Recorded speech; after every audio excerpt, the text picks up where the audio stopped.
मला भीती या गोष्टीची आहे। मी आता वरिष्ठ पोलीस त्या ठिकाणी बसले होते। मी साहेबांना विचारले की साहेब मला भीती आहे की या दोघी होत्या की आणखीन कोणी आहे का, कारण ही शक्यता नाकारता येत नाही। आपण कायदे केले, आपल्याकडे पोलीस आहे, आपल्याकडे सरकार आहे, पण हे विकृत हरामखोर समाजामध्ये फिरतायत आणि त्यांना ताळबंद घालण्यासाठी आपल्याला पण तितकंच सजग राहायला पाहिजे। कालचा जो जनतेचा उद्रेक बघितला, रास्ता रोको झाला, बसेस फोडण्यात आल्या, हे सगळं आम्ही समजू शकतो।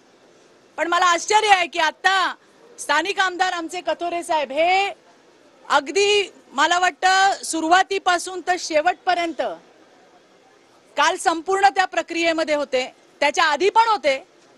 आमचे नेते गिरीश महाजनही त्या ठिकाणी आले होते, केसरकर साहेबही आले होते। कथोरे साहेबांनी सांगितलं की याच्यामध्ये आणि पोलिसांनाही सांगितलं की जे डिटेन्शन करण्यात आलेत, बरेच लोक मुंबईहून त्या ठिकाणी आलेत आंदोलन करण्यासाठी। आंदोलन करणं आपला हक्क आहे, आपला अधिकार आहे, पण ज्या पद्धतीने त्याला वेगळं स्वरूप दिलं गेलं याचं मात्र मला दुःख आहे। आंदोलकांच्या हातामध्ये बॅनर होते, कसले? लाडकी बहीण योजना रद्द करा। मला कळलंच नाही मला हो।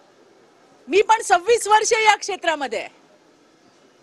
सरकार कुणाचं पण असू दे, हे विषय राजकीय नाहीच आहेत, पण सरकार काय करतंय हे मात्र नक्की बघणं आमच्यासारख्या कार्यकर्त्यांचं काम आहे। आणि मला याच्यामध्ये तुम्हाला सगळ्यांना विचारायचंय की सरकार म्हणून ज्या ज्या गोष्टी सरकारने करायला पाहिजे त्यातली कुठली गोष्ट आहे जी सरकारने केली नाही? पोलिसांना बडतर्फ केलं, संस्था चालकांची इन्क्वायरी लावली, SIT बसवली, उज्ज्वल निकमांसारखे वकील दिले, आरोपीला पकडलं, फास्ट ट्रॅकला केस चालवतोय। सरकार म्हणून जे जे काही आयुध सरकारकडे होती ती सगळी वापरली। मग या आंदोलनामध्ये लाडकी बहीणला योजना नको असे का बॅनर लागले? हे बदलापूरकरांनी लावले? इथे कित्येक महिला आहेत, आता एक ताई त्या कुठे गेल्या गुलाबी साडीवाल्या? हा या बघा, या म्हणतात की चित्राताई आम्ही होतो त्या आंदोलनामध्ये आणि सकाळी 10 वाजेपर्यंत, या बघा या पण इथेच राहतात, त्या म्हणतात सकाळी 10 वाजेपर्यंत जे आंदोलन झालं त्याच्यामध्ये सगळे बदलापूरकर सगळे आम्ही त्या ठिकाणी होतो। पण 10 नंतर कोण लोक आली, कुठून आली आम्हाला माहित नाही। आणि बदलापूरला आम्ही इतके वर्ष पाहतोय, अशा पद्धतीचा झालेली गोष्टचं समर्थन नाही। ती अमानवीय आहे, ती राक्षसी आहे, विकृत आहे, व्हायलाच नाही पाहिजे। पण ज्या पद्धतीने याला वेगळं स्वरूप देण्यात आलं, वेगळं रूप देण्यात आलं, त्याचं मला मनापासून दुःख आहे। आम्ही जरी राजकीय कार्यकर्ते असलो तरी आम्ही पण आया आहोत ना, आम्हाला पण मुली आहेत। अरे आपल्या मुलीसोबत जेव्हा असं होतं ना, जीव कापून निघतो। त्या 2 लहान लहान पोरींच्या आयांवरती, त्यांच्या परिवारावर काय बितलं असेल आम्ही समजू शकतो। पण याच्यामध्ये सुद्धा ज्या पद्धतीने राजकीय पोळ्या भाजल्या गेल्या, मला तर आश्चर्य वाटतं। म्हणजे विचारच करू शकत नाही, कोण काय बोलतंय, कोण काय बोलतंय। मी म्हणते आमचं सरकार नसतं, दुसऱ्यांचं सरकार असतं, काय केलं असतं? अरे आमची लोक फील्डवर आली, आमचा आमदार खांद्याला खांदा लावून त्या ठिकाणी उभा होता, आमच्या नेत्यांनी पटापट डिसिजन घेतले। दुसरे असते ना तर फेसबुकवर वाफ दौडत बसले असते। त्यामुळे जे जे काही करता येईल त्या सगळ्या गोष्टी सरकारने केल्यात। मला तर आणखी पुढे जाऊन आम्ही शिक्षण मंत्र्यांना आता त्या ठिकाणी सांगणार आहोत की सगळ्या शाळांमध्ये महिला स्टाफ ठेवा। जिथं मुली आहेत त्यांना टॉयलेटला न्यायला, आपण मध्ये तुम्हाला माहिती आहे की आपण ज्या बसेस, स्कूल बसेस जातात त्याच्यामध्ये सुद्धा मुलांना चढवायला उतरवायला पुरुष ठेवू नका, महिला ठेवा।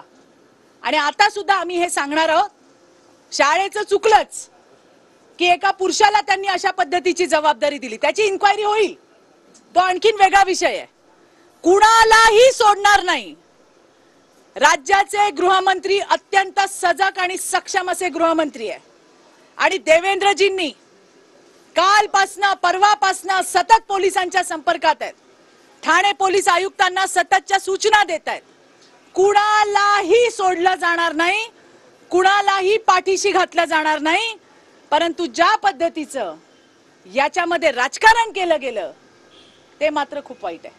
मॅडम, राजकीय नेत्याने महिला पत्रकाराबद्दल अर्वाच्य भाषेत जे म्हटलेलं आहे त्याबद्दल अजूनही गुन्हा नोंद होत नाहीये आणि मी ती विक्टीम आहे, गुन्हा नोंद होत नाहीये.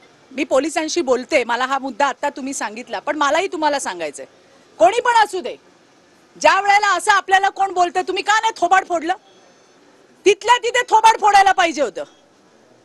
एवढं ऐकून घेईपर्यंत मी जर काम करत असताना मला जर कोण बोलत असेल तर मग तो कोण आहे हे मी बघणार नाही. हो, ज्या पद्धतीने आपल्याला जर असं बोललं जातंय पोलिसांनी गुन्हा नोंद करायलाच पाहिजे.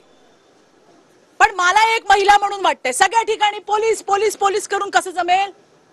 मी सक्षम आहे ना, मी सक्षम आहे, मी पत्रकार आहे, मी सक्षम आहे, मी राजकीय कार्यकर्ता आहे. आणि मला जर असं कोण बोलेल ना तर मी तिथल्या तिथे थोबाड त्याचं फोडीन आणि नंतर पोलिसांना सांगेन आता काय करायचं ते करा. मला तुम्हाला सगळ्यांना सांगायचंय, तुम्ही एकट्या नाही, माझ्या सहकारी पण इथे उभे आहेत. राजकारणामध्ये काम करताना आपल्याला या असल्या गोष्टींचा अनुभव येतो आणि येतो तेव्हा ऐकत बसू नका. तिथल्या तिथे उत्तर द्या आणि मग पोलिसांकडे जा, हेही मला या ठिकाणी सांगायचंय. तुमच्या केसबद्दल कथोरे साहेब जरा साहेबांना आपल्याला सांगायला पाहिजे. अशा पद्धतीने जर कोण बोलत असेल तर ते खपवून घेतलं जाणार नाही आणि हे पूर्णपणे चुकीचं आहे. कारण ती पत्रकार तिचं काम करत होती आणि त्यामुळे तिला अशा पद्धतीने बोलण्याचा कोणाला अधिकार नाही. एकीकडे पाहतोय राजकीय देखील आता याच्यात हस्तक्षेप होतोय. बदलापूर आता पूर्व पदावर येत असताना आता ठाकरे गटाच्या नेत्या सुषमा अंधारे या देखील आता मोर्चा काढणार आहेत. जमाबंदीचा आदेश असताना देखील मोर्चाचं आयोजन जे आहे ते करण्यात आले. बघा, असं आहे की अशा ज्या वेळेला घटना होतात त्यावेळेला त्या ठिकाणी वेगळ्या वेगळ्या पक्षाची लोक येत असतात आणि ती येणं, त्यांनी काही पोलिसांकडनं माहिती विचारणं यात काही गैर नाही. परंतु मोर्चा वगैरे काढायचा जो प्रकार तुम्ही आता मला सांगताय, मला त्याच्याबद्दल माहिती नाही. पोलिसांनी ज्या पद्धतीने काही रूल्स रेग्युलेशन लावले असतील त्या पद्धतीने त्या ठिकाणी ते बघतील. पण कुणी या घटनेची माहिती घ्यायला अगदी विरोधी पक्ष जरी आला तरी त्यांना तो अधिकार आहे. ते येऊ शकतात, विचारू शकतात, त्या पद्धतीने त्यांनी येतील पण आणि विचारतील. पोलिसांनी जे काही केले ते पोलिसांना सांगतील. मराठी संपले.